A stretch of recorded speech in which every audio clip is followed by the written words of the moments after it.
What's up, guys? Welcome to another episode of Inside You, the College Sports Podcast. I'm your host, Xavier Audick, and we are here today to discuss arguably the biggest game in college football to date. That's right, this weekend we have Alabama traveling to LSU to take on the Tigers. Obviously, I'm wearing my Beat Bama shirt.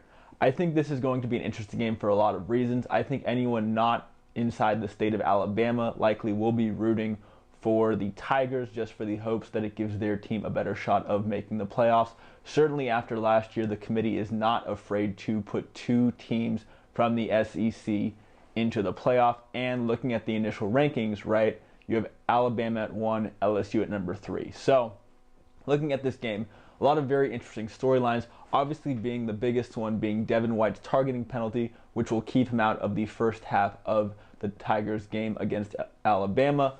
Now, a lot of people have been vocal about the targeting penalty. Be that as it may, it certainly will come into play. White is the team's best tackler, but at the same time, that's where Greedy Williams and some of the other pieces for the Tigers, I think, will step up. Dave Aranda obviously knows what he's doing. There's a reason why he's the highest paid defensive coordinator in all of college football, and I think he'll have something schemed up, especially with the bye week last week.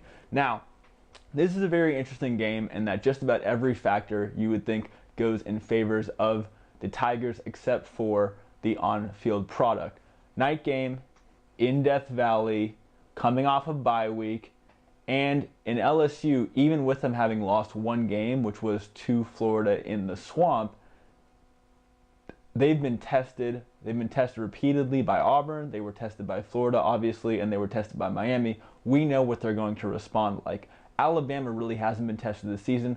I've said it before, but looking at their schedule, not a lot of impressiveness on that schedule. You know, they did open with Louisville. That I hope that would be kind of a nice signature win. Obviously, Louisville's schedule hasn't panned out that way. Then, yes, they did have a victory over Arkansas and Mizzou, but really there's not a lot on that schedule to really justify them making it into the playoff if they were to miss out.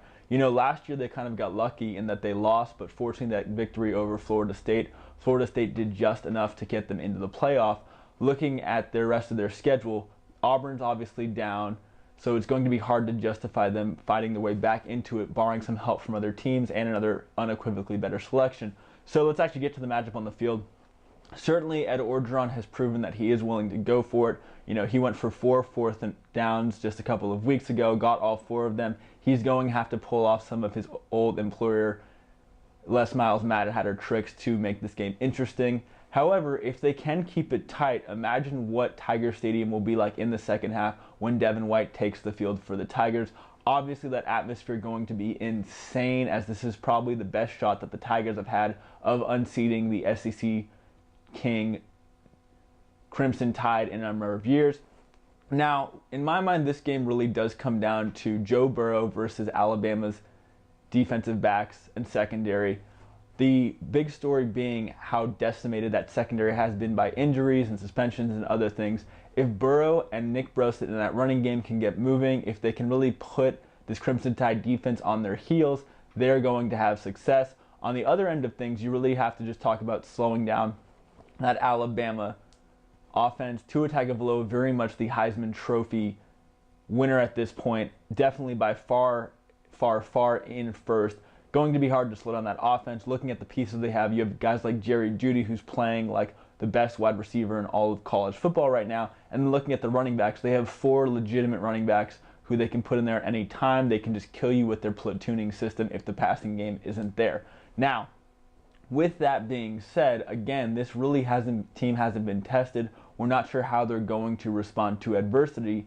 And if the Tigers can keep it close, put them on their heels, they could end up pulling off a 17-10, 17-14 victory. Cole Tracy for the Tigers going to be very much in play here. He's playing like the best kicker in all of college football. If you missed it, you should check out the story that ESPN did on him and how his success for the Tigers has assisted his former school, Assumption College. But is that really a big enough of a threat for me to pick the Tigers here? Unfortunately, it is not. I think Saban's team comes in here and probably wins 24-10 in a very close-fought game. Certainly a lot of emotion will come into it, but probably this is still 1 year removed from the Tigers legitimately threatening the Crimson Tide. So what do you guys think? What do you think the score of this game is going to be? And do you think the Tigers can unseat the Crimson Tide? Inside View, the College Sports Podcast. I'm your host, Xavier Audick, signing out. Bye.